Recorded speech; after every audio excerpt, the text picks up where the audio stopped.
Hello and welcome to our financial market review. Let's kick off with Powell's speech last week. That could not have been clearer, with both growth and inflation on track for 2021 in the US. This opens up the way for the US 10-year Treasury rate to reach 2% or more in the second quarter, which is rather healthy given the expected 6.5% growth. That said, it is also a way to allow the market to regulate itself in the longer run. However, this doesn't prevent a slight correction in the market as such a yield favors bonds over the Nasdaq and the S&P 500.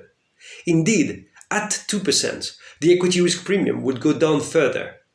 The S&P 500 is already paying over 21 times expected earnings in 2022, well above the 5-year average. For the S&P 500 to break new records, earnings per share would have to rise by at least another 34% over 2019 ones, or more than 100% over the 2020 ones. This may sound huge, but the earnings rebound in 2009 skyrocketed to 233%, partly due to all the injections that happened just after the financial crisis.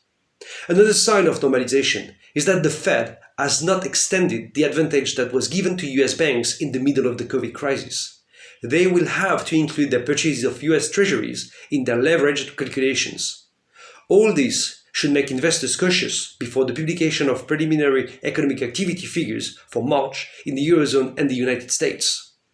Let's see what this risk brings along in the US and Eurozone with all the happenings around. Till then, stay tuned and have a nice week ahead.